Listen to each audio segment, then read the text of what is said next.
Hola, ¿cómo están? Bienvenidos al segundo programa de Diccionario Amoroso sobre feminismos puntanos. Estamos en Radio La Bulla.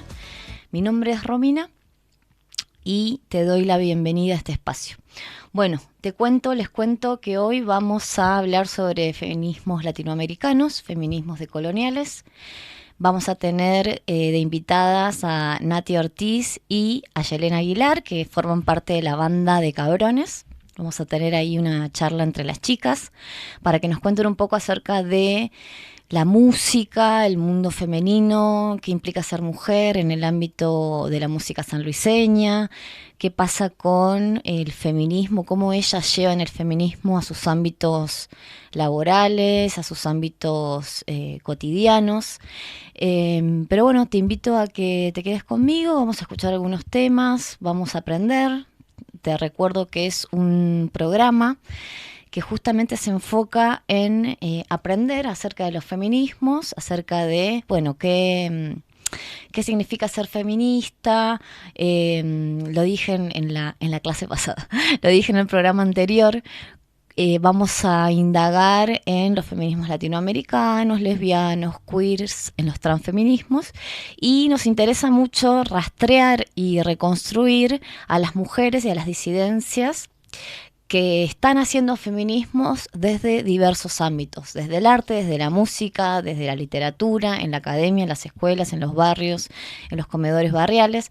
Así que bueno, si te interesa la temática, sea feminista o no sea feminista, te invito a que te quedes ahí y te invito también a que aprendamos juntos, porque estamos todos, ¿no? Como aprendiendo y también poniendo sobre la mesa la necesidad de seguir hablando sobre feminismos o de volver a hablar. No sé si en algún momento dejamos de hablar sobre esto o se habló de otra manera, pero me parece particularmente importante abrazar un feminismo sanluiseño, puntano, abrazarnos al territorio y ver que acá hay mucho talento, ¿no? Hay mucho talento de mujeres, de disidencias que llevan el feminismo en el corazón y en sus pasiones, ¿sí? Bien, te cuento. Hoy vamos a aprender acerca de feminismos latinoamericanos, puntualmente del concepto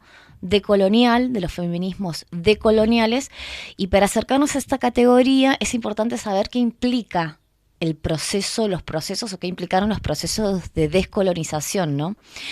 Entonces, cuando hablamos de la descolonización, hablamos de procesos que involucran las gestas por la independencia, pero también una mirada crítica o una pregunta reflexiva sería si después, posterior a las gestas de la independencia, seguimos dependiendo de los países del norte en términos económicos, políticos, y lo que nos involucra más que nada a nosotros es en lo ideológico, lo cultural y lo social, y en este programa particularmente en lo que involucran los feminismos, ¿sí?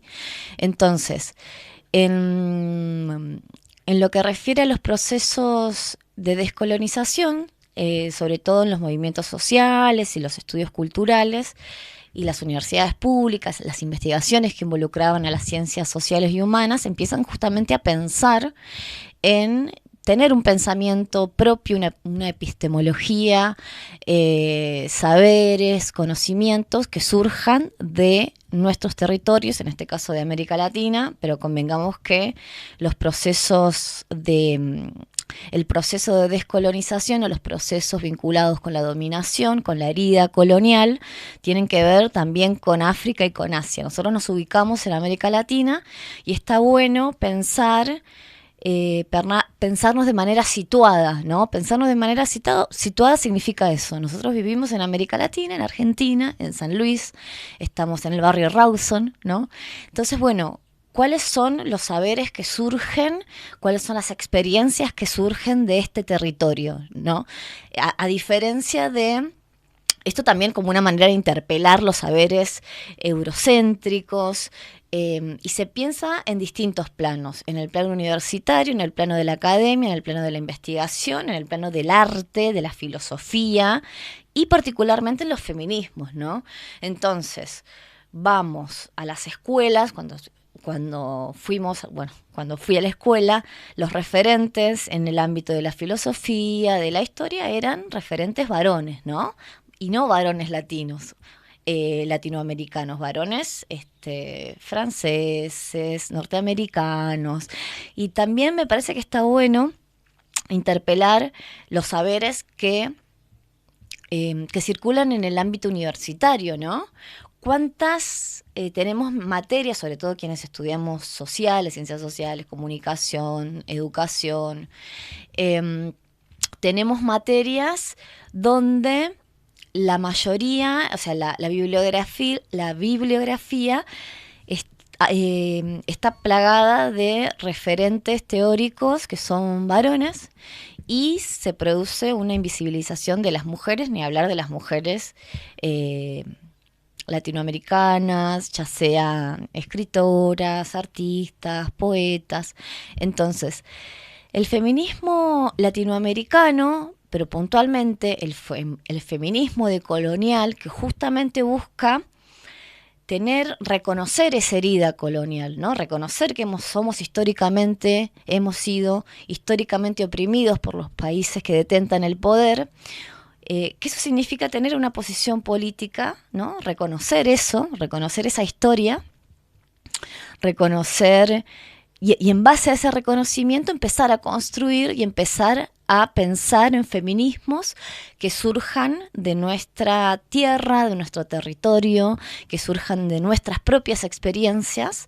Como sabemos, las mujeres y disidencias estamos atravesados por distintas cuestiones como la clase social, como el género y otras aristas. Entonces, pensar que ese lugar, ¿no? Ese punto de vista, es una posición en el mundo y que a partir de ahí puedo, puedo construir saberes, puedo construir conocimientos y puedo construir conocimientos que de alguna manera reflejen mi entorno social, ¿no? Reflejen mi entorno en términos de mi entorno institucional, en el caso que trabaje, que habite la universidad pública, mi entorno en el barrio, mi entorno en las organizaciones feministas o LGBT u organizaciones sociales. Sí, tiene que ver justamente con eso. A mí me parece que los feminismos latinoamericanos, me parece no, efectivamente vienen a interpelar los feminismos del norte, los feminismos académicos, más elitistas, blancos, heterosexistas. Entonces vienen a proponer un feminismo más de la calle, un feminismo más del barrio, un feminismo más desde la propia experiencia, ¿sí? Porque no es lo mismo habitar un suelo latino que habitar un suelo yanqui, y también no es lo mismo habitar una ciudad, no es lo mismo habitar una ciudad, por ejemplo Buenos Aires, que ubicarnos más en la periferia, más en los márgenes. Van a ser otros saberes. En estos saberes que propone la mirada feminista latinoamericana, el feminismo decolonial, hay una posición donde se interpela la ciencia, la epistemología feminista, y hay una manera, un modo particular de construir epistemología, que son saberes, ¿no? De construir saberes, los saberes de las mujeres y los saberes de las disidencias, que son voces, como vengo diciendo, que han sido históricamente soslayados, tomados como secundarios. Entonces, me parece importante pensar que tenemos un lugar en esos feminismos, que hacemos feminismos situados, situados en San Luis, situados en una provincia, teniendo en cuenta que muchas veces en Buenos Aires las provincias no tenemos mucha importancia, las provincias para las ciudades de Buenos Aires. Entonces, me parece importante abrazar estos feminismos, ubicarnos, eso tiene que ver definitivamente con una posición política y me parece importante empezar a pensar justamente en este contexto que estamos viviendo, en este contexto político y económico, donde muchas veces se valora lo extranjero, ¿no? Donde muchas veces se valora los saberes de otros países o de los países del norte. Entonces empezar a ver las poetas que nos rodean, las escritoras que nos rodean, las investigadoras, investigadores que nos rodean, y pensar puntualmente en que todos somos capaces de generar conocimiento desde nuestro lugar en el mundo, ¿sí? Sea que haga arte, escriba un cuento, haga música, todo tiene que ver con justamente con conocimientos, ¿sí? Entonces, te nombro un par de feministas latinoamericanas que abrazan el feminismo decolonial, como Ochi Curiel. Ella es dominicana, vivió muchos años en Colombia. Ella se ubica en una posición, bueno, feminista, de feminismo decolonial, antirracista, lesbiana. Escribió libros como La Nación Heterosexual, un libro muy interesante donde ella investiga la Constitución Nacional de Colombia y entre varias cuestiones lo que hace es ver cómo está la construcción de un ciudadano que tiene como eje o como validez central es la heterosexualidad, y en el margen de este sujeto quedamos, quedamos, no soy colombiana, pero sí latinoamericana, quedan, podremos decir, les colombianes al margen de ese sujeto que propone la Constitución colombiana, según Ochi Curiel. Ochi Curiel es una de las referentas, pero también tenemos a Margarita Pisano, también tenemos, sin ir más lejos, Alejandra Ciriza, que es una filósofa mendocina que hizo y hace historia y es investigadora, es militante. Otra feminista latinoamericana, que también te invito a que la googlees y la busques, es María Luisa Femenías. Ella es, bueno, filósofa y está, bueno, ahora creo que está jubilada, pero está en la Universidad de La Plata, también con mucha trayectoria. Después vamos a hablar, ¿no?, de feministas más del campo de las organizaciones, pero también es importante mencionar a las feministas latinoamericanas que se ubican en el pensamiento decolonial y que hacen feminismo desde sus disciplinas, como Alejandra Ciriza y María Luisa Femenías, que son filósofas, desde la filosofía se ubican, pero también es importante, ni hablar, reconocer otros tipos y otras maneras de hacer feminismo. Para nosotros es importante hablar de feminismos decoloniales, de feminismos latinoamericanos, porque también significa cómo nos posicionamos políticamente en este programa y en la radio. Cómo miramos el mundo y cómo construimos de nuevo saberes y experiencias a partir de este lugar. Que es importante, ¿no?, visibilizarlo, también visibilizar que lo que hacemos lo hacemos desde una posición feminista, de una posición decolonial. Entonces, te invito a seguir aprendiendo conmigo sobre feminismos latinoamericanos. Vamos a ver distintas experiencias de militancia, vamos a ver investigaciones feministas, vamos a tener invitades que van a deambular por el ámbito de la música, del arte, de la universidad, por los territorios y las militancias. Y te invito también a no solo aprender sobre los feminismos, en el caso que seas feminista, no lo seas, que estés en proceso, que estés en transición, que todavía no te animes a salir del closet del feminismo, te invito y te aliento a que salgas, que hay muchas feministas acá que te estamos esperando, que hay cosas hermosas para experimentar desde el feminismo. Y puntualmente también te invito a pensar en, bueno, ¿qué feminismos tenemos? ¿Qué feminismos tuvimos? y qué feminismos podemos construir, a dónde vamos, ¿no? ¿Qué queremos? ¿Qué mundo queremos? ¿Qué mundo feminista queremos? ¿Cómo queremos ser? ¿Cómo queremos que sean nuestros vínculos sexoafectivos? ¿Cómo queremos habitar los espacios sociales? Teniendo en cuenta que son espacios machistas, homo, lesbo, transfóbicos, misóginos. Entonces, ¿cómo hacemos desde el feminismo para transformar las estructuras sociales de poder? No solo el patriarcado, sino también sino también el capitalismo y el colonialismo. Dificilísimo lo que te propongo, pero bueno, de a poquito.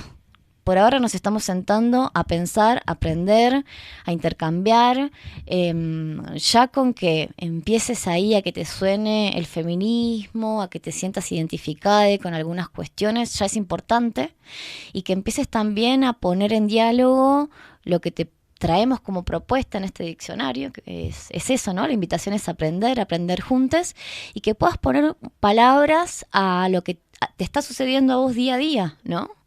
Sea que estés en un centro de estudiantes, sea que tengas situaciones particulares en tu familia o en los lugares sociales que habites, en lo cotidiano, que puedas empezar a ponerle palabras, ¿no? A decir, puede ser que esto esté relacionado con lo siguiente, con esta categoría, el programa pasado vimos las categorías de patriarcado, vimos machismo.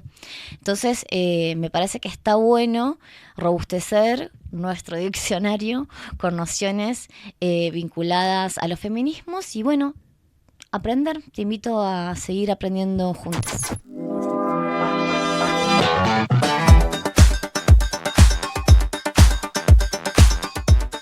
La descolonización para algunas feministas se trata de una posición política y epistemológica que atraviesa el pensamiento y la acción individual y colectiva, nuestros imaginarios, nuestros cuerpos, nuestras sexualidades, nuestras formas de actuar y ser en el mundo, y que crea una especie de cimarronaje de las prácticas sociales y de la construcción de pensamiento propio de acuerdo a experiencias concretas. Experiencias como la de las cómplices, las próximas, las chinchetas, mujeres creando, mujeres rebeldes, lesbianas feministas en colectiva, el movimiento del afuera, con sus obvias diferencias, desde República Dominicana hasta Argentina, han propuesto un feminismo excéntrico, del afuera, desde la frontera, comunitario, desde los márgenes, como espacios posibles de construcción política,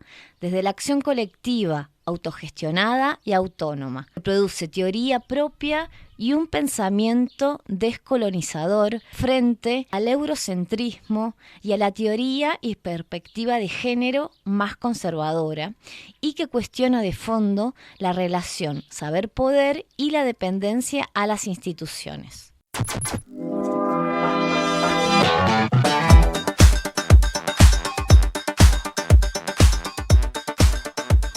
Seguimos en Diccionario Amoroso sobre feminismos puntanos. Estamos con las chicas de Decabrones. ¿Cómo están? Ayelena Aguilar y Nati Ortiz.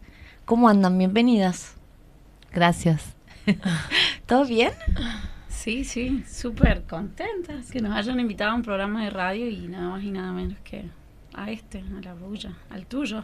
Bueno, bienvenidas. No es mío, es de todes. Bueno, bienvenidas, chicas. Estamos contentas de que estén acá.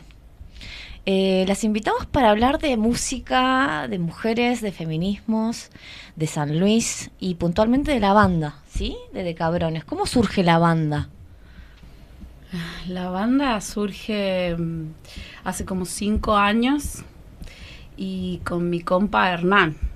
Sí, empieza con mi compa, que es un varón cis, pero ubicándome en una política feminista, vengo huyendo yo un poco de lo que era un ambiente de varones. Estaba tocando yo en una banda de cumbia en ese momento, estaba cantando. No estaba yo preparada tampoco para cantar todavía, pero igual era era un ambiente incómodo, eran muchos varones, no se te escuchaba, si opinabas, te hacían, bueno. Como que notabas esa diferencia. Componían ellos, componían en otras, en graves, en tonos que no eran para mí, y no había flexibilidad. Entonces, bueno, me despido de ahí, me voy bien y bueno. ¿Eran todos varones y vos eras la única mujer? Sí. Pero bueno, más allá de eso, lo encuentro a Hernán, que también era otro adulto mayor, igual que yo. Adulto mayor. Que seguramente después vamos Jóvenes a hablar. Adultos me gusta más a mí. Sí, jóvenes adultos. Está mejor, sí. Que después seguro vamos a hablar de ese tema, porque por ahí llegué yo a la música casi a mis 40 años y no antes. Y bueno, empezamos con Hernán ahí a hacer un dúo, lo conocí tomando clases de canto. Bien. Y él me llamó un día por teléfono y me dijo, lo que más me gustó es que él, bueno, Hernán tiene una familia hermosa, y cuando se dirigió a mí me dijo, queremos que cantes con nosotros, que armemos un proyecto para... Claro. Y así inició. Hermoso. Y fueron cambiando varias integrantes. En la medida que fuimos creciendo musicalmente, más que nada yo, que era muy nueva en la música, fuimos encontrando personajes que se iban sumando hasta que, bueno, el personaje más importante fue Marianela Arce, que para mí fue un sueño porque ya se estaba formando la banda con otra mujer tan talentosa encima, y bueno, y después termina de culminar cuando la conocemos a Aye y también se suma, y fue como... para mí tremendo. Se suma como bajista. Se suma como bajista, también se estrena como bajista. Sí, bien. Y para la gente que está escuchando, ¿qué música hacen? ¿Qué género hacen? Hacemos rock pop latino. Toma, Pau. Aye, ¿vos querés contarnos un poco cómo es esto de tu vínculo con la música? Aye, también, si querés contar que sos profe de música, que sos, no es un dato menor, sos profe de música latinoamericana, tenés una tecnicatura en producción musical, transcurriste por la Universidad Nacional y das clases de música en primaria y en secundaria. Pero puntualmente, ¿cómo es tu ingreso en la música? Si querés comentar alguna cuestión de tu trayectoria. Sí, estaba pensando cuando vos hablabas, claro, yo sí he tenido bandas de más chica, no sé, tipo adolescencia, y también creo que alguna vez intenté tener una banda con 2 chicos, pero no funcionó porque no funcionó. Pero en general siempre he tocado con mujeres, ahora que lo pienso. No sé, la primera banda que tuve éramos todas mujeres, la baterista. Después creo que había... ¿Te acordás su nombre?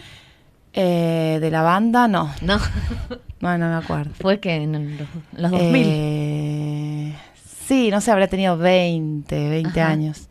Bueno, no quiero nombrar a los integrantes de la banda, pero la chica era baterista, la cantante era mujer, yo tocaba la guitarra y había un chico que tocaba el bajo, pero después en una de las presentaciones terminó siendo una mujer bajista, que después toqué con ella en otra banda, que es la Sole, es así porque es mi amiga. Bien. Nombralas. Que después tocó la batería. Y así... Y después con los Huehue éramos mayoritariamente mujeres también. Bien. Chicas, les quiero preguntar, que un poco vos trajiste algo sobre tu trayectoria. ¿Qué implica hacer música en un ámbito masculinizado, en un ámbito machista y puntualmente en la ciudad de San Luis? Tengo poca experiencia yo, justamente. Quizás la que tiene más experiencia es Aye, pero capaz que las dos tuvimos la suerte de...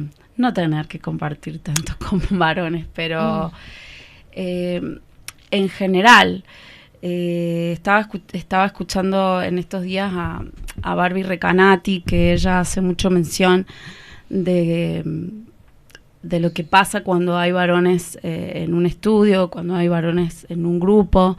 Ellos siempre toman el mando, toman el liderazgo, la mujer no tiene mucho lugar, o siempre se la está viendo como un objeto sexual, siempre con un interés de de chicanear o de joder o de estar ahí viendo qué onda, viendo quién te levanta, si el baterista, el bajista o el otro. No te prestan mucha atención. Deben haber mujeres líderes en bandas con varones, pero estoy hablando del general. Es un poco así. Sí, incluso con Aye justamente estuvimos hablando de cómo la figura del rockstar es una figura masculina y la figura groupie es una figura femenina, ¿no? No sé si cómo ves eso, como que no está pensado como la mujer como líder, sí, como líder de una banda, no sé si la palabra es líder, porque ahora está bueno pensar más en términos comunitarios, pero cómo están esas construcciones de sentido. Y también hablábamos con Aya esta cuestión de cómo a las mujeres en el ámbito de la música se las relega al canto, ¿no? Claro. Quizás no para de trabajar, ejecutar un instrumento. Sí, tal cual. O en la producción o en lo técnico. Hay muchos lugares que las mujeres no ocuparon durante muchísimo tiempo y esto implicó que el mundo sea conquistado, el mundo de la música, en especial del rock, sea conquistado por varones, quienes se hermanan de alguna manera. Claro. Como dice Barbie, en una especie de círculo de camaradería. Siempre es, porque juego al fútbol, porque tengo un primo, se arma una fraternidad y invito a tocar, si tengo que invitar a un bajista, un guitarrista o un baterista, va a ser siempre un varón, el sonidista va a ser un varón, y si hay una mujer ahí dando vueltas, siempre es bastante invisibilizada o no tiene mucha voz y voto. Y en el rock, más que nada, fue así. Y eso que ha habido muchísimas mujeres en el rock. Sí. Hablamos de muchísimos años, de 1800, que en más que nada las mujeres afro en Estados Unidos empiezan con el blues, empiezan con toda esta movida. También muchísimas mujeres compositoras, pero bueno, nos han robado toda la vida. Hay una guitarrista, pero no me acuerdo el apellido, Sister Rosetta, no sé cómo se pronuncia el apellido, que es buenísima, toca muy bien la guitarra y para mí es como de los orígenes del rock y sin embargo no es reconocida o socialmente no es visibilizada. Eso es lo que creo yo, ¿no? No las conocemos. Que hay un montón de mujeres que tocan y que cantan. Bueno, generalmente yo digo el canto porque son más reconocidas las mujeres en el canto. Como que te podés acordar de las mujeres que cantan y no sé quién. No se me ocurre, Celine Dion, que canta un montón. Pero te cuesta como que socialmente esté la figura... Recordar una baterista mujer... O una guitarrista, que hay un montón, ¿no? Sí. Pero yo digo eso María depende... Gabriela Boomer. Claro, ponele. Depende mucho del género. Bien. Pero si tengo que pensar en... las mujeres músicas de tu familia, si hay muchas mujeres músicas en tu familia, siendo de la clase trabajadora, ¿no? Pues por ahí vos decís, capaz que no, y capaz que sí hay, no sé, bueno, entonces algunos músicos debe haber varones, pero digo, pensando en esta cuestión social. Ay, pero vuelvo al tema de la tarea doméstica. Claro, mi abuela materna tocaba el bandoneón, y cuenta mi mamá que era una zarpada. Pero no hay fotos de mi abuela materna tocando el bandoneón. Bueno, falleció muy joven, lamentablemente, mi abuela, pero cuando yo hablo con mi mamá o escucho la historia de mi familia, y mi abuela materna en un momento se casó, tuvo hijos, y el bandoneón quedó arriba de un placar. No le pasa a los varones. Los varones tienen familia, tienen hijos, quizás salen a trabajar también, pero después todo el otro tiempo... se lo dedican a estar con la guitarrita en el sillón, o estar con los amigos ensayando, o estar girando porque no tienen que acarrear con los hijos. Y eso durante muchísimos años y hasta el día de hoy sigue pasando, así que insisto con lo mismo. Yo les iba a preguntar esto porque en sus trayectorias personales las dos son mamás y fueron mamás jóvenes, ¿no? Entonces, como qué significó esto, teniendo en cuenta lo que mencionas vos, Nati, que las tareas domésticas y de cuidado están relegadas a las mujeres, y que muchas veces esto, ¿no? Somos de clase trabajadora, tenemos que trabajar, quizás no tenemos redes que nos ayuden con las niñas y las tareas domésticas. No, porque nadie te dice, no te preocupes, yo te voy a cuidar el pibe para que vayas a ensayar o para que te encerres a componer. Muy por el contrario, si vos te encerrás a componer en tu pieza o te vas a ensayar con tus amigos y dejas a la Bendy con cualquiera, sos la peor. Claro. O eras la peor. No, sí. Entonces, eso sucedió y sucede. Claro, hay un límite concreto, concreto. En mi caso yo lo prioricé.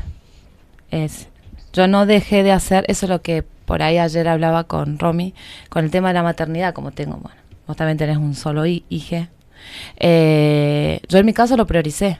Uh-huh. No, por eso es que estudié 2 carreras aún siendo madre. ¿Qué es madre. Lo que prioricé, o sea, claro, mi tiempo de recreativo puede ser la música o las actividades que me permiten a mí desarrollarme. Sí, como tus pasiones. Sí, y fue una lucha que yo tuve porque madre soltera, una lucha de exigirle, aunque sabemos que no cumplen nunca, con la misma cantidad de tiempo de cuidado y demás, pero eso es lo que decía, terminás organizándote teniendo una energía extra, porque tenés que laburar, porque yo sí cuidé a mi hija, pero terminás organizándolo de otra forma para poder llegar a hacer eso que te gusta un montón. Quiero decir algo ahí para redondear todo lo que venimos diciendo, porque no deja de ser, o por lo menos hasta hoy, siempre una lucha. Claro, y no deja de ser algo desigual. Para que nosotras estemos en un escenario, para que nosotras podamos tener una banda, para que nosotras podamos hacer música, fue y sigue siendo una lucha. Sí. Por eso yo insisto en que la música y el feminismo, o el arte en general y el feminismo, está de la mano y tiene que estar de la mano, porque nosotros, si no fuese por toda esa lucha y por todo ese cambio de paradigma que está sucediendo, no podríamos ocupar los lugares que queremos ocupar y que todavía no ocupamos, porque la mujer si no es por este tema de que está relegada a las tareas de cuidado o a la maternidad o a la tarea doméstica y no tiene el tiempo y la energía, es cosificada. ¿Sí? Siempre es una lucha para nosotras. ¿Sí? ¿Qué hablo de cosificación? La cosificación sexual, que eso también es un tema que no hemos tocado, pero yo quería citar 2 historias que también preparé para este programa. Historias hay miles, montones, en la historia del mundo y en el mundo, ¿no es cierto? Pero bueno, voy a tomar 2 historias contemporáneas, 2 historias de latinas. Sí, estamos hablando de Karol G y de Mon Laferte, por ejemplo, que tienen 2 testimonios que para mí representan miles de testimonios que debe haber en todo el mundo, ¿no es cierto? Pero como que son los que están más ahora. También para que las pibas y la gente que cree que hoy ya está, si nosotros ya tenemos igualdad. Claro. Si, no, pará.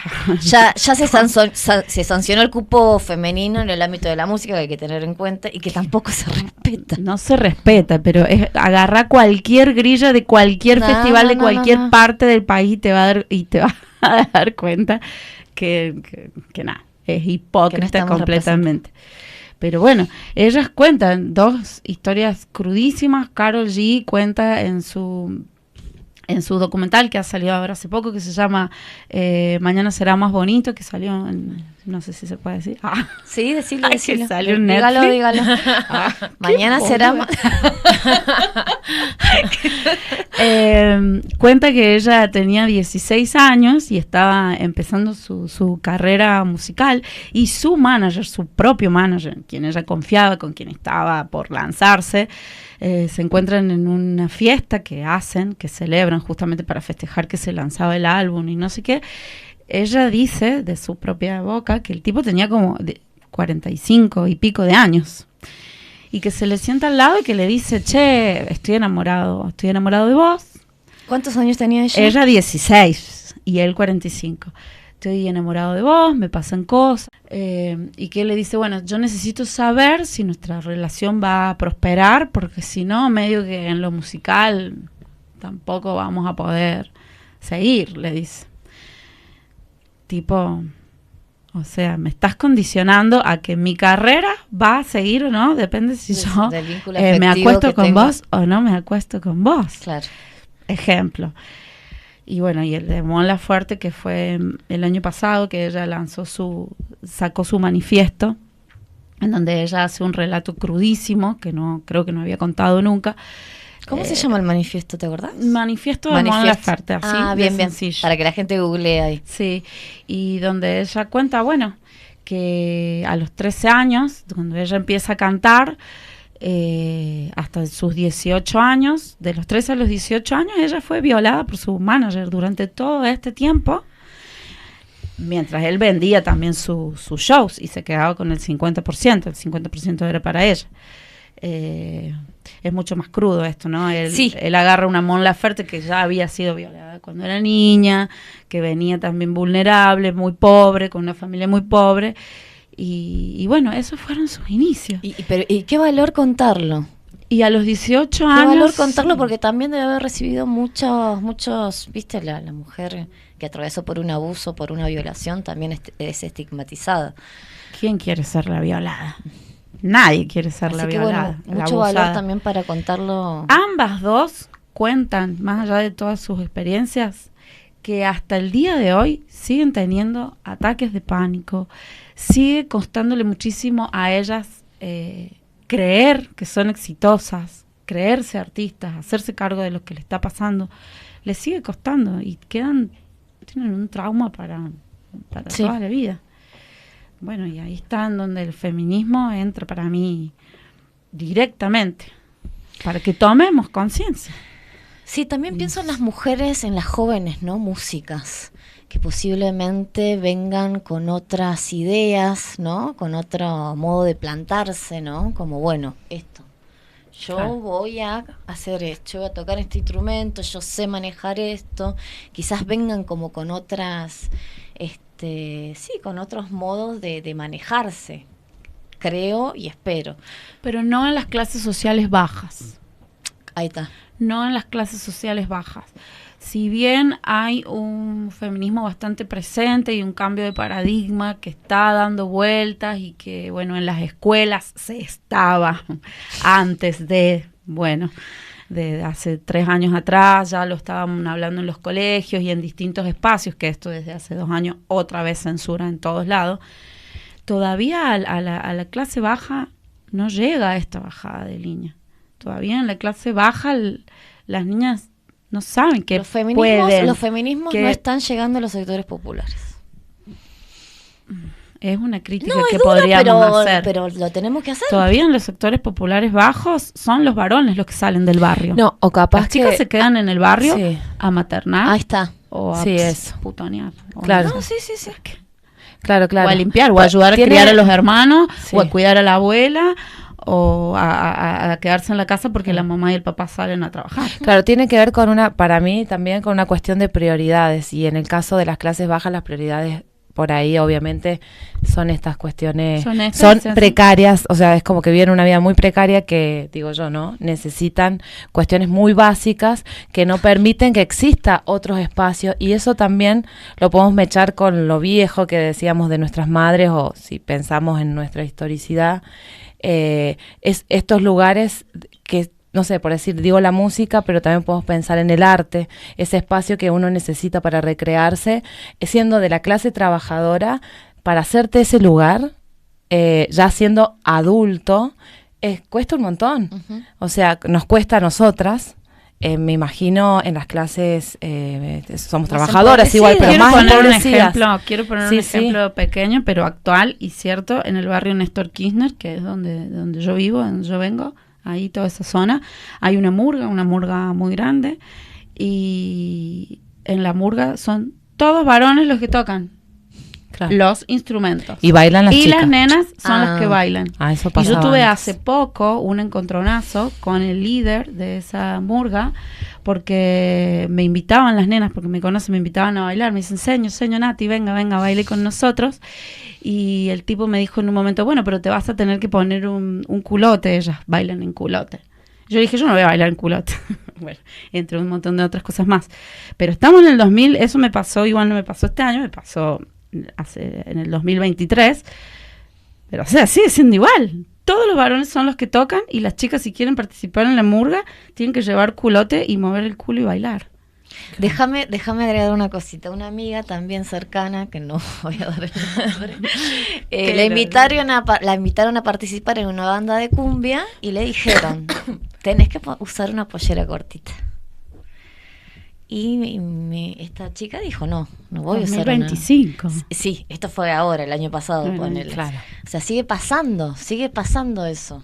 Por eso es importante seguir hablando sobre feminismos. Me pareció muy interesante lo que dijiste de interpelarnos, ¿no? Como feministas, como activistas, a qué lugares estamos llegando, qué estamos haciendo en los ámbitos donde nos manejamos, en las escuelas, en la música. Para finalizar, una preguntita que las va a invitar un poco a la imaginación, a la reflexión, a la proyección de una utopía, podríamos decir, ¿o no? ¿Cómo se imaginan un mundo feminista? Me imagino una sociedad sin maternidades en las infancias, sin maternidades en las adolescencias, principalmente. Sí. ¿Qué más me imagino? Me imagino, por supuesto... Perdón, pero sí, en un mundo feminista las nenas no son madres. No, las nenas no son madres. Sí. Ni las adolescentes, tampoco. Sí. Me gusta esa respuesta.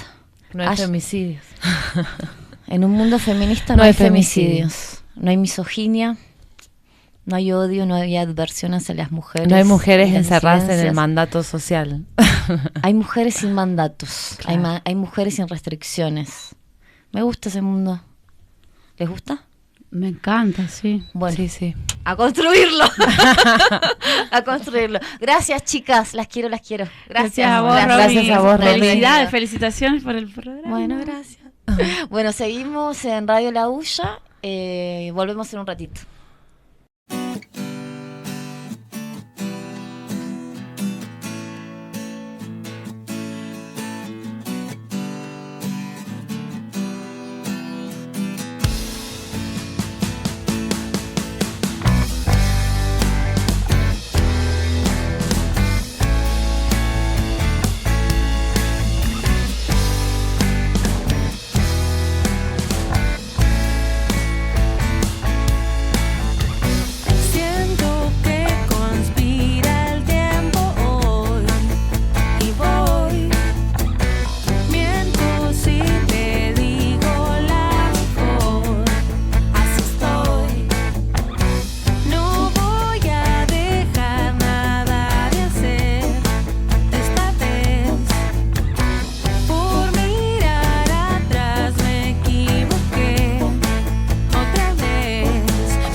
Guardar esta foto para siempre. Este es el momento en el que siempre quise estar. Miro para atrás y pienso si habrá habido otra forma de llegar. A veces el silencio es la respuesta y a veces solo tengo tantas ganas de gritar. En blanco me descanso y me inspiro a explorar la inmensa oscuridad. Me trajo aquí una gran marea combativa y de sororidad. Metamorfosis nació alas de fuego que no esconderé ya nunca más.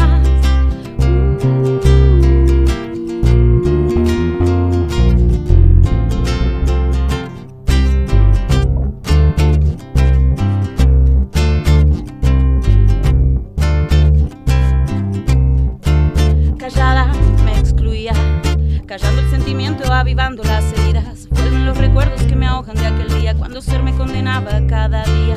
Valiente me animaba, guerrera me enfrentaba al saber que confundía. Y en las calles me encontraba con aquellos que vomitan de colores lo que a mí también dolía. Y soltando mis senos abortaba mi parto y desnuda en el suelo grito y soy por primera vez. Soy por primera vez y soy sin doler.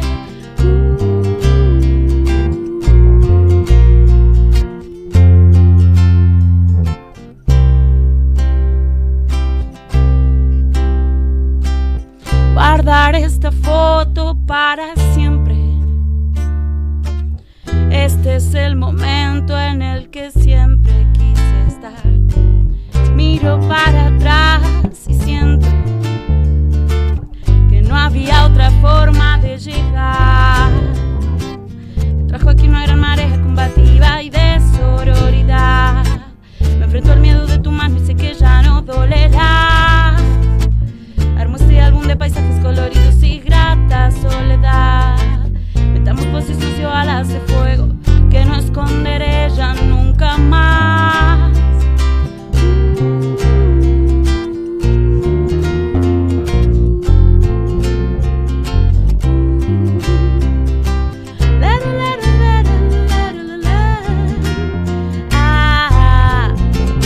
Nunca más, nunca más, nunca más, nunca más, nunca más, nunca más, nunca más, nunca más.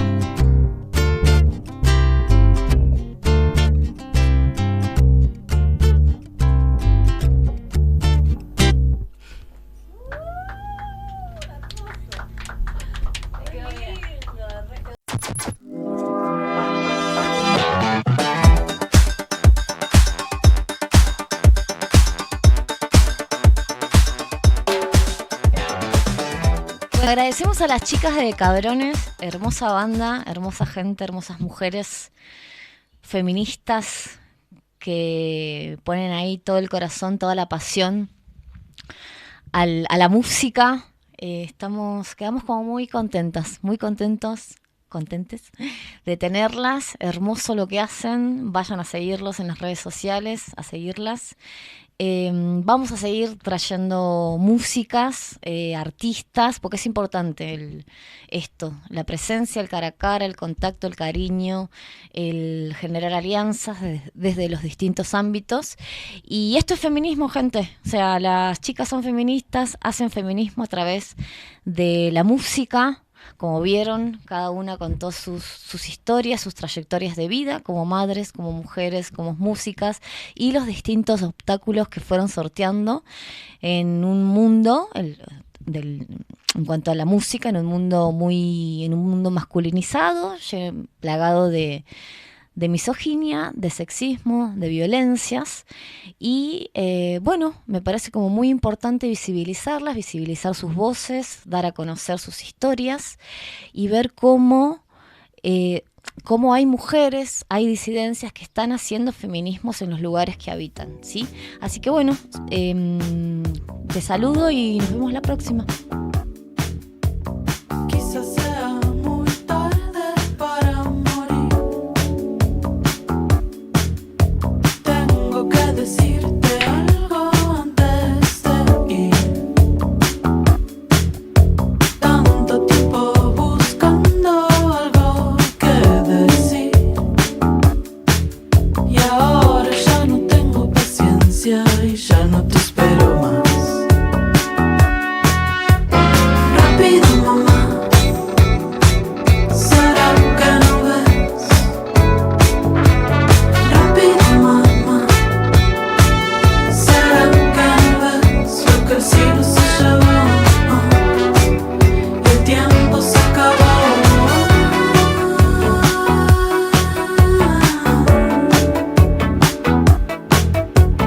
Quizás sea muy tarde para morir. Tengo que decirte algo antes de ir. Tanto tiempo buscando algo que decir. Y ahora